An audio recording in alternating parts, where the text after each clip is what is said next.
વિદ્યાર્થી મિત્રો, ફરી પાછા આપણે આજે યુનિટ 5 ના આગળના અભ્યાસ માટે મળી રહ્યા છીએ.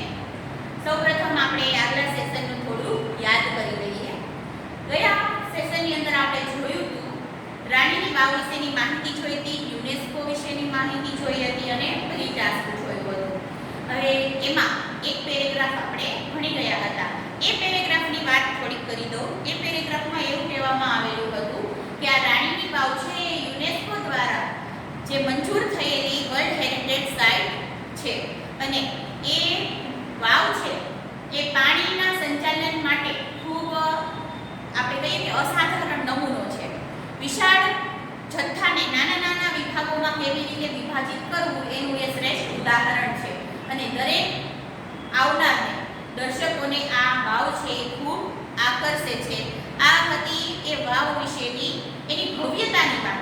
હવે એ વાવ વિશેની કોણે બંધાવી છે, આ વાવ કેવી રીતે બંધાવી, કયા સમયમાં બંધાવી, એની અંદર શું કોતરણીઓ કેવી કેવા પ્રકારની છે, આ બધી જ માહિતી આગળ આપણે પાઠમાં ભણવાના છીએ. તો સેકન્ડ પેરેગ્રાફથી આપણે શરૂ કરી દઈએ. તો ટેક્સ્ટ બુકમાં ધ્યાન આપજો બધા. Queen Udayamati, the widow of King Bhimdev I, constructed this vow between 1022 and 1063 AD. હવે રાણી ઉદયમતી છે એ વિડો એટલે વિધવા,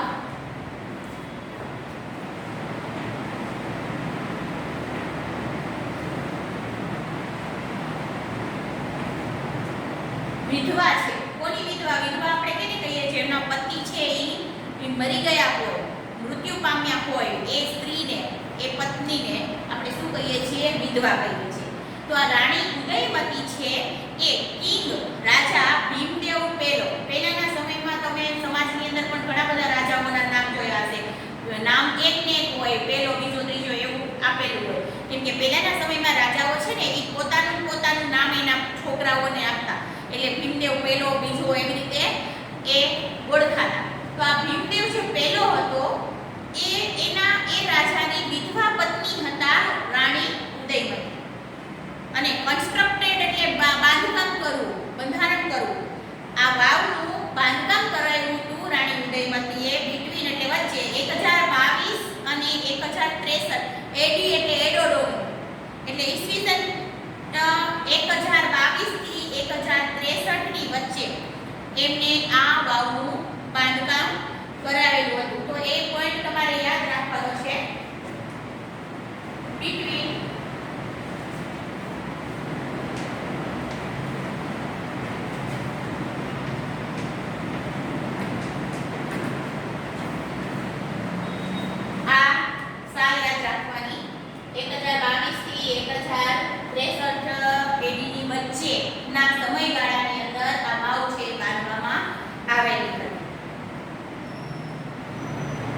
Rani Ki Vav has become one of the most popular places to visit in Gujarat.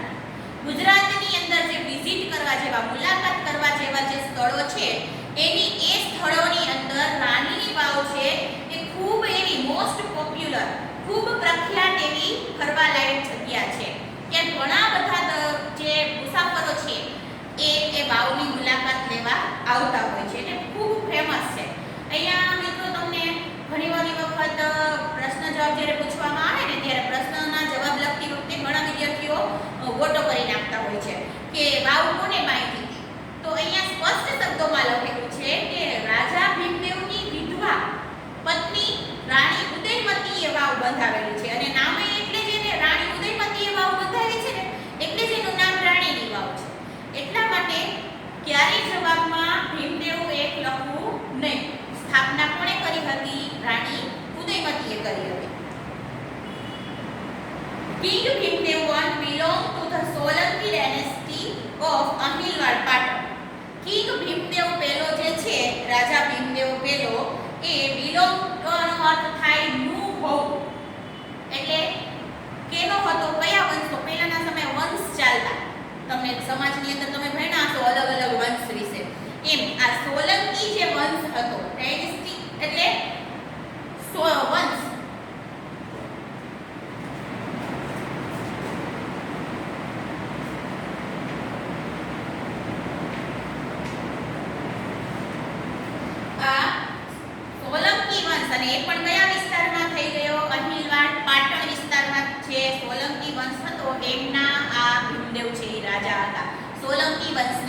રાજા હતા. આફ્ટર હિઝ ડેથ, આ ભીમદેવ પહેલો છે એ મૃત્યુ પામ્યા એટલે એમના મૃત્યુ પછી Udayamati took up the project for solving the problem of water scarcity faced by the people of Patan. રાજાના મૃત્યુ પછી રાણી ઉદયમતીએ took up એટલે હાથે ધરવું, આ પ્રોજેક્ટ એટલે આ કાર્ય છે એ હાથે ધર્યું હતું. કયું કાર્ય? તો ફોર સોલ્વિંગ એટલે એને સોલ્વ કરવું, એનો નિકાલ કરવો અથવા તો ઉપાય કરવો. તો આ ઉપાય શેના ઉપાયની વાત છે? તો જુઓ અહીંયા લખેલું છે પ્રોબ્લેમ ઓફ વોટર સ્કેર્સિટી. વોટર સ્કેર્સિટી નો અર્થ થાય અછત કે તંગી.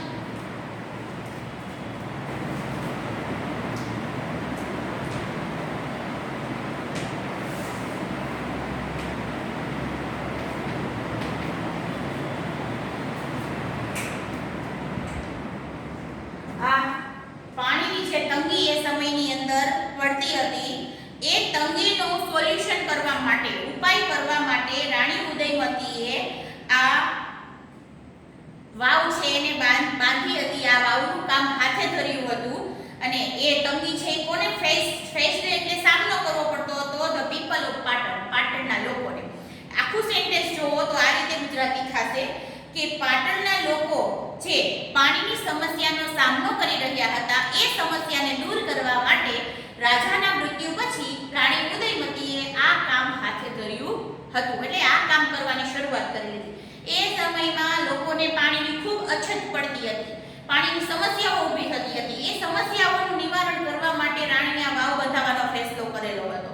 કારણ કે રાજાના મૃત્યુ પછી બધી જવાબદારી રાજ્યની પોતાના રાજ્યની કોના ઉપર આવી ગઈ હતી? રાણી ઉપર આવી ગઈ હતી. એટલે પોતાના પ્રજાને પ્રોબ્લેમ ન થાય, એના પ્રજાને મુશ્કેલીઓ ન પડે એના માટે રાણીએ આ કામ ચાલુ કર્યું હતું. અનફોર્ચ્યુનેટલી એટલે કમનસીબે અથવા દુર્ભાગ્ય જેને કહી શકાય. તો કમનસીબે the queen also dead before the completion of this structure. આ સ્ટ્રક્ચર છે, સ્ટ્રક્ચર એટલે બાંધકામ, આ વાવનું જે બાંધકામ છે એ પૂરું થાય એ પહેલા કમનસીબે રાણી પણ મૃત્યુ પામ્યા. એટલે હજી વાવ છે એનું કામ ચાલુ હતું, વાવનું કામ પૂરું નહોતું થયું, એ પહેલા રાણી પણ મૃત્યુ પામી ગયા. In the world of architecture, her beautiful idea has received immense appreciation. In the world of architecture એટલે સ્થાપત્ય. આ સ્થાપત્યની દુનિયામાં આ રાણીનો સુંદર વિચાર જે છે આ વાવ બાંધવાનો, એનો જે આઈડિયા હતો આ વાવનો, એને ઇમેન્સ નો અર્થ થાય ખૂબ જ.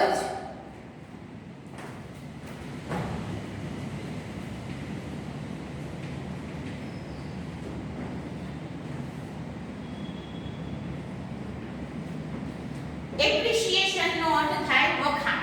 એમના ખૂબ જ વખાણ મળ્યા હતા. એટલે દુનિયાની અંદર બીજા લોકો જેને આ વાવ વિશે જાણ્યું એને જોઈ, એ બધા આ રાણીના વિચારની, આ રાણીના જે એનું જે જ્ઞાન હતું, એમનું આ ક્ષેત્રની અંદર જે એના વિચારો હતા, એનું ખૂબ વખાણ મળ્યા હતા, એને ખૂબ વખાણ્યા હતા. Next paragraph. Queen's stepwell or Rani ki Vav is the 7th storage structure.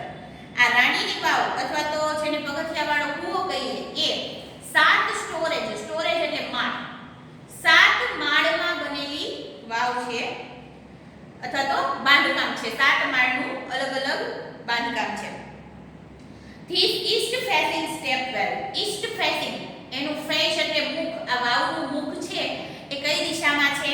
પૂર્વ દિશામાં. ઈસ્ટ મુખ એટલે આપણે એને પૂર્વાભિમુખ પણ કહી શકાય. પૂર્વ દિશા તરફ જેનો દરવાજો કે જેનું મુખ પડતું હોય એને પૂર્વાભિમુખ કહેવાય. એટલે આ વાવ કેવી છે? પૂર્વાભિમુખ છે. અને 64 meters long, 20 meters wide and 27 meters deep. 64 metre લાંબી છે વાવ, 20 મીટર પહોળી અને 27 મીટર ઊંડી છે આ વાવ. આ એનું માપ છે, એ પણ તમારે યાદ રાખવાનું છે. Each sculpture, passage, pillar and pavilion in this magnificent structure has enchanting carvings. Each sculpture નો અર્થ થાય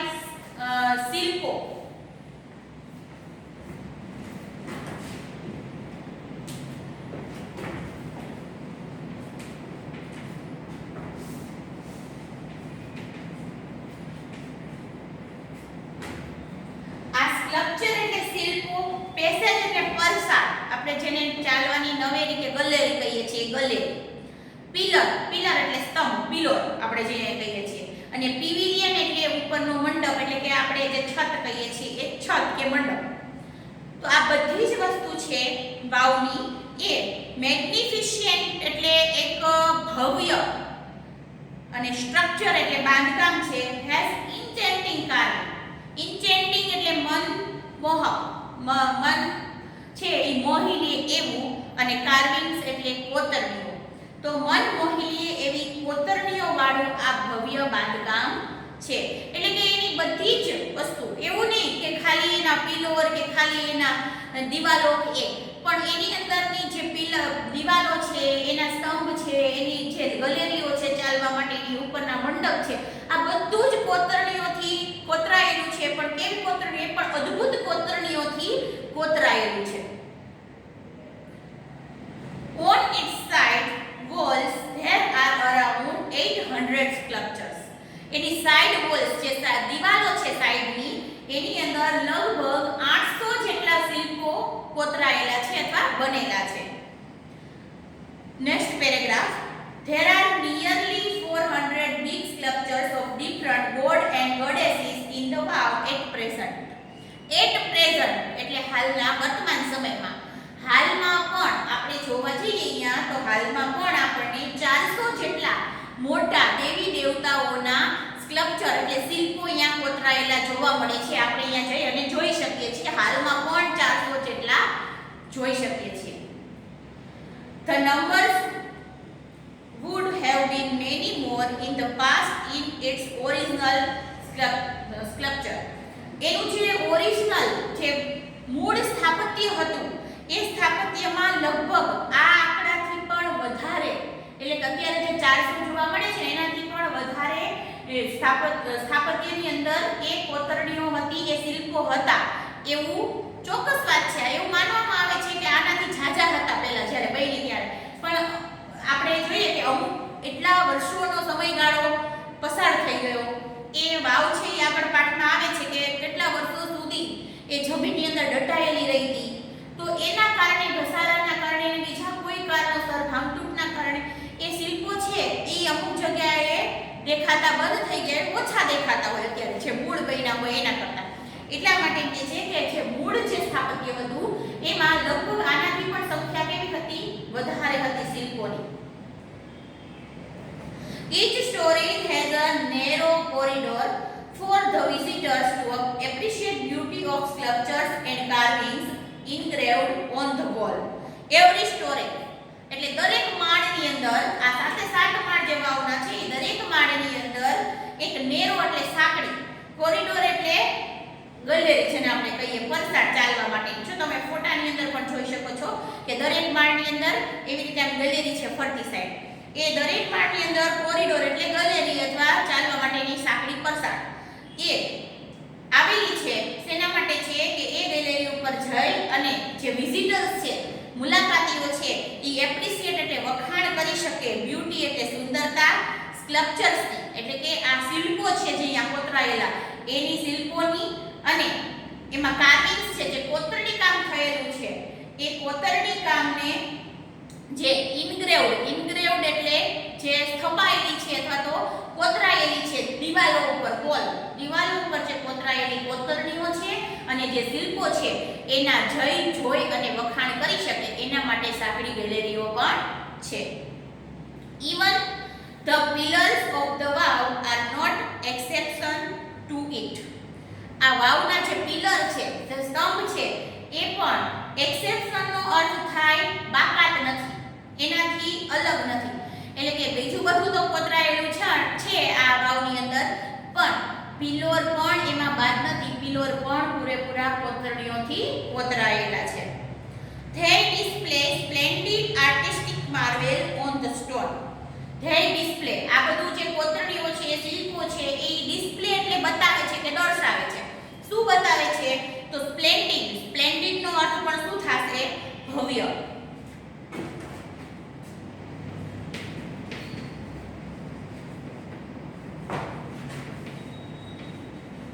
આગળ મેજેસ્ટિક આવ્યું અને આ સ્પ્લેન્ડિડ બે બીજાના સિમિલર છે જેનો બેનો અર્થ થાય ભવ્ય.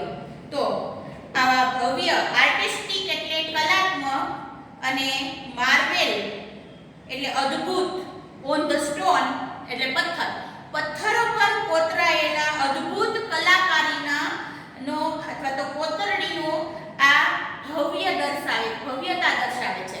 એટલે જે દિવાલો પર આખી વાવની અંદર બધી દિવાલો પર બધી જ જગ્યાએ છે પથ્થર પર કોતરણી થયેલી છે, કારણ કે પહેલાના સમયમાં બાંધકામ ઈંટો અને સિમેન્ટથી નહોતું થતું, પથ્થરો ઉપર થતું હતું. તો આ પથ્થરોના બાંધકામમાં જે કોતરણીઓ થયેલી છે, જે શિલ્પો થયેલા છે, બનાવેલા છે, એની જે કોતરણીની જે ભવ્યતા છે, એ અદ્ભુત ભવ્યતા છે એ દર્શાવે છે, એ દેખાડે છે આપણને. Next paragraph. ઇન ફેક્ટ, હકીકતમાં the vav is solely dedicated to Vishnu. Solely એટલે પૂરેપૂરી, ડેડિકેટેડ નો અર્થ થાય છે અર્પણ કરવું અથવા તો માટે આપવું. વિષ્ણુ ભગવાનને અર્પણ કરેલી છે પૂરેપૂરી. કારણ કે શું કામ આવું વિષ્ણુ ભગવાનને અર્પણ કરેલી છે? કારણ કે one can find Vishnu in different shape and postures.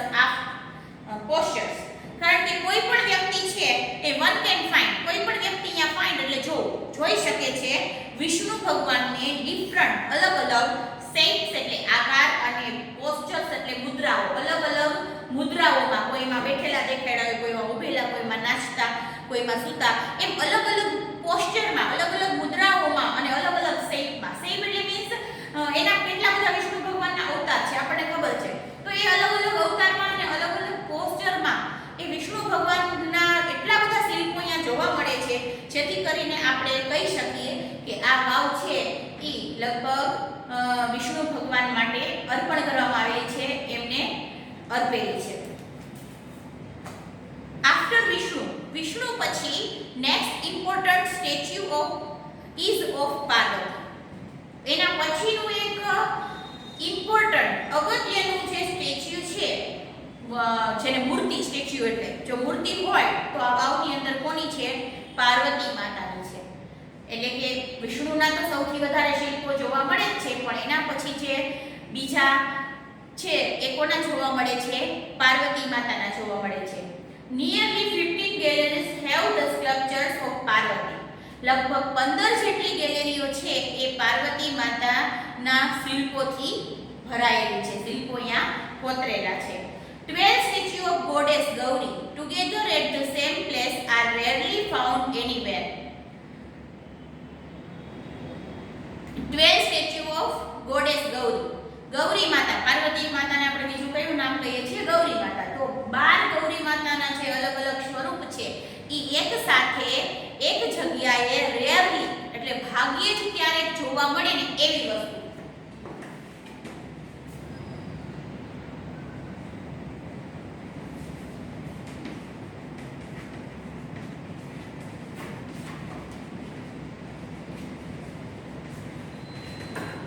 ભાગ્યે જ ક્યારેક જોવા મળે એવી આ જગ્યા છે. કારણ કે એક સાથે 12 ગૌરી માતાના અવતારો જો ક્યાંય કોતરાયેલા હોય કે ક્યાંય શિલ્પો બનેલા હોય એવું ભાગ્યે જ ક્યાંક જોવા મળે છે, ઓછું જોવા મળે છે. પણ આ જગ્યાએ, આ ગેલેરીની અંદર એ જોવા મળે છે 12 અવતાર ગૌરી માતાના.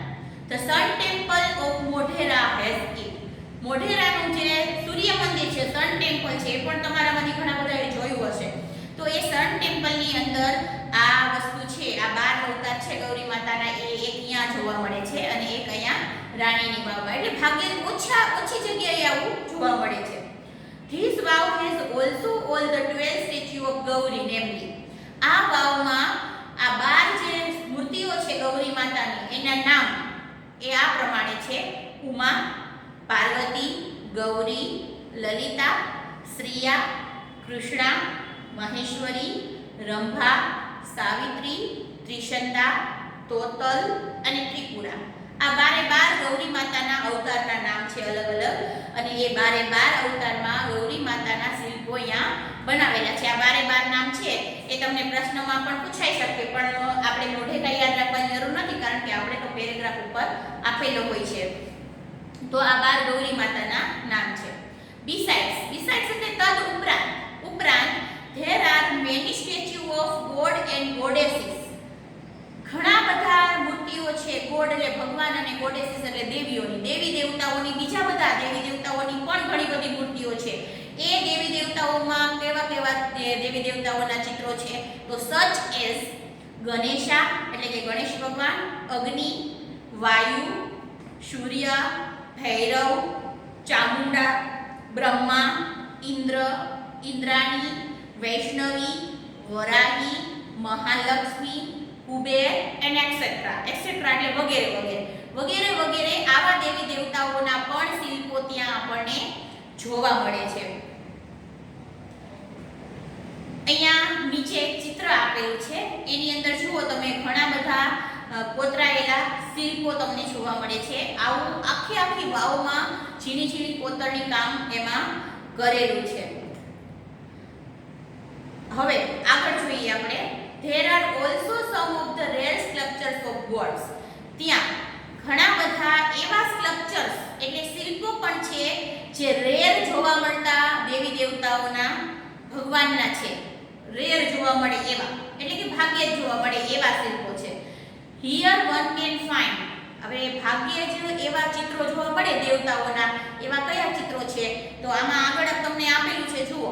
One can find. ત્યાં કોઈ વ્યક્તિ જઈ અને જોઈ શકે છે સ્ટેચ્યુ ઓફ લોર્ડ બુદ્ધ, ભગવાન બુદ્ધનું ચિત્ર શિલ્પ with four hands, ચાર હાથ વાળું. હવે આપણે જનરલી ભગવાન બુદ્ધનું જ્યારે પણ આપણે ચિત્ર જોયું હોય તો મૂર્તિ જોઈ હોય તો એ ધ્યાન અવસ્થામાં બેઠેલા બે હાથ વાળા જ હોય, પણ ચાર હાથ વાળા ભગવાન બુદ્ધનું ચિત્ર આપણે ઓછું જોયું હોય. તો અહીંયા આપણને આવું ચાર હાથ વાળા ભગવાન બુદ્ધનું ચિત્ર શિલ્પ જોવા મળે છે. ત્યાર પછી બીજું જોવા મળે છે the statue of Ram with sword and shields. Ram ભગવાનની મૂર્તિ અને એ પણ તલવાર અને ઢાલ સાથે. સ્વોર્ડ એટલે તલવાર અને શિલ્ડ એટલે ઢાલ. તલવાર અને એનો સામનો કરવા માટેનું જે ગોળ ઢાલ હોય છે હાથમાં પકડવાની, એના સાથે રામ ભગવાનનું ચિત્ર. હવે રામ ભગવાનનું ગમે ત્યારે તમે જોયું હોય તો ધનુષ અને બાણ સાથે હોય, પણ આવું તલવાર અને ઢાલ સાથેનું ચિત્ર આપણે જોયું હોય નહીં. તો અહીંયા આવું રામ ભગવાનનું ચિત્ર જોવા મળે છે. The statue of sun in front of તપસ્વી. ફોર્મ એટલે રૂપમાં, તપસ્વી એટલે એક સંન્યાસીના રૂપમાં સૂર્ય ભગવાનનું ચિત્ર જોવા મળે છે. The statue of Shiva with beads in his hand. Shiva ભગવાનનું જે મૂર્તિ છે હાથમાં બીડ્સ એટલે મણકાઓ ધારણ કરેલી. શિવ ભગવાન હંમેશા ડમરૂ અને ત્રિશૂળને એના સાથે દેખાતા હોય, પણ હાથમાં મણકાઓ ધારણ કરેલી શંકર ભગવાનની મૂર્તિ છે એ જોવા મળે છે આપણને. The statue of Parshuram with soft and gentle expression rather having hard and stand looks et cetera. Parshuram છે, પરશુરામનું નામ તમે સાંભળ્યું હશે, અને પરશુરામને આપણે નામ સાંભળીને તરત આપણને એ જ યાદ આવે એકદમ ગુસ્સાવાળા અને ગુસ્સો કરતા હોય એવા એકદમ ખૂંખાર સ્વરૂપમાં જોવા મળે. પણ અહીંયા એનાથી ઉલટું પરશુરામ છે એ ખૂંખાર ગુસ્સાવાળા સ્વભાવની બદલે એ કેવા સ્વરૂપમાં દેખાય છે? અહીંયા જેન્ટલ એટલે સૌમ્ય, એકદમ શાંત. એક્સપ્રેશન એટલે મોઢા ઉપર અને ચહેરા ઉપર શાંત ભાવ હોય એવા. Rather than hard and stern look એટલે કે ગંભીર અને ગુસ્સાવાળા લુક હોય એના બદલે ઊંધું અહીંયા શાંત સ્વભાવમાં જોવા મળે છે. એક્સેટ્રા એટલે વગેરે વગેરે. તો આ ચાર પાંચ જે તમને એક્ઝામ્પલ આપ્યા એ કેવા છે કે જે ભાગ્યે જ આવા દેવી દેવતાઓના ચિત્ર તમે બીજે ક્યાંક જોયા હોય એવા. તો તમને આમાંથી એવો પ્રશ્ન પૂછાઈ શકે કે રેર જોવા મળતા ભગવાનના શિલ્પો કયા જોવા મળે છે? તો રેર શિલ્પોની અંદર આ ચાર પાંચ જે નામ અહીંયા આપેલા છે એ તમારે આન્સરમાં લખવાના હોય. આગળ જોઈએ. Some of the sculpture display contemporary lifestyle, folk tales, animal and human, insect etcetera. Some of the sculpture થોડા એવા શિલ્પો છે અહીંયા કે જે ડિસ્પ્લે એટલે પ્રદર્શિત કરતા હોય તો દર્શાવતા હોય. કોન્ટેમ્પરરી એટલે સમકાલીન. સમકાલીનનો અર્થ શું થાય કે એ સમયમાં જે સમયે વાવ બંધાણી હતી એ સમયની જોઈને ધ્યાનમાં રાખીને એ સમયનું સમકાલીન લાઈફસ્ટાઈલ, લોકોનું જીવન કેવું હતું એ લાઈફસ્ટાઈલ છે એ અહીંયા દેખાઈ આવે છે. કોતરણીઓની અંદર એવા પણ લોકોના પણ ચિત્રો બનાવેલા છે કે જેને જોઈ અને આપણને ખબર પડે એ સમયમાં રાજાઓ અને પ્રજાઓને આવું કરતા આવી એ લોકોની જીવનશૈલી હતી. તો એની લાઈફસ્ટાઈલ જોવા મળે છે. ફોક ટેલ્સ એટલે એ સમયમાં છે લોક નૃત્યો હતા, લોક જે દંતકથાઓ કહેતા એ પણ અહીંયા જોવા મળે છે. એનિમલ્સ એન્ડ હ્યુમન ઇન્સેક્ટ્સ, માણસો કેવા હતા, પ્રાણીઓ કેવા જોવા મળતા એ પણ અહીંયા એ શિલ્પોની અંદર આપણને જોવા મળે છે. They reveal artistic vision and unique imagination of the sculptures. They reveal એટલે બહાર પાડવું અથવા પ્રદર્શિત કરવું, artistic એટલે કલાત્મક, vision એટલે દ્રષ્ટિ, and unique imagination અજોડ imagination એટલે કલ્પના of the sculptors. જો સ્કલ્પચર અને સ્કલ્પ્ટર, સ્કલ્પચર એટલે શિલ્પ અને સ્કલ્પ્ટર એટલે શિલ્પકાર, જેને શિલ્પો બનાવ્યા હોય એ મૂર્તિકાર જેને આપણે કહીએ. તો એ શિલ્પકાર છે એક તો એની અંદરની જે અજોડ કલ્પના શક્તિ છે એ કલ્પના શક્તિ અને એની જે કલાત્મક દ્રષ્ટિ છે એ આપણને આ શિલ્પો ઉપરથી જોવા મળે છે. આપણે સમજાય છે કે ખરેખર આ બનાવનારા જે કલાકારો છે ને એની અંદર અદ્ભુત કલ્પના છે, એની એકદમ એની અંદર કલાકારી કેવી છે અહીંયા દેખાઈ આવે છે આપણને એ જોતા જ, કે એ કઈ નાની વાત નથી કે આવું સરસ મજાનું ચિત્ર આખું પથ્થર ઉપર કોતરણી કરી અને બતાવવું. There are nearly 300 statues of apsaras. ત્યાં લગભગ 300 જેટલા અપ્સરાઓના સ્ટેચ્યુ છે, મૂર્તિઓ છે. અપ્સરા એટલે ઇન્દ્રના દરબારમાં જે નૃત્ય કરતી એ સમયમાં, જેને આપણે અપ્સરા કહીએ છીએ, અતિ સુંદર સ્ત્રીઓ હતી. તો એ અપ્સરાઓના પણ 300 જેટલા ચિત્રો અહીંયા બનાવવામાં આવેલા છે, એટલે કે શિલ્પો બનાવવામાં આવેલા છે. The sculptor presented the vast range of emotions and feelings on the face of Apsaras.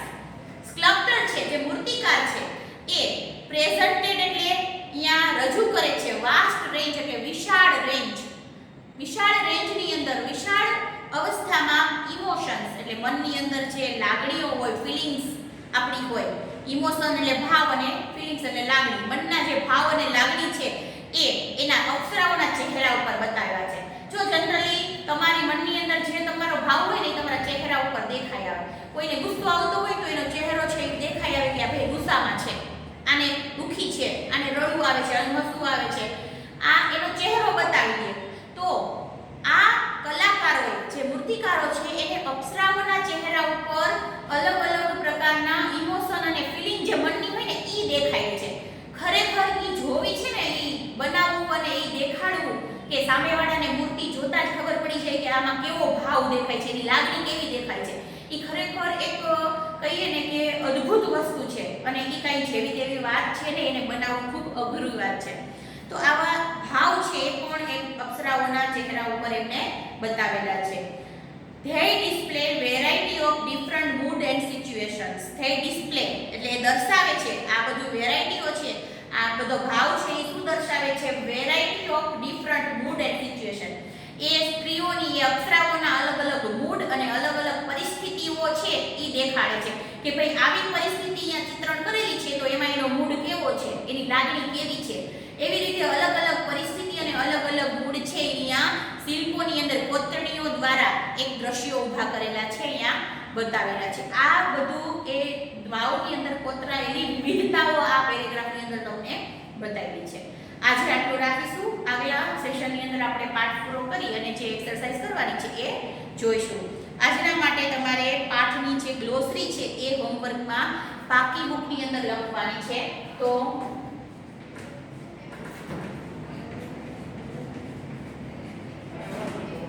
ગ્લોસરી લખવાની છે. તો આજ માટે આટલું રાખીશું. આગલું આવતા સેશનમાં જોશું. Thank you.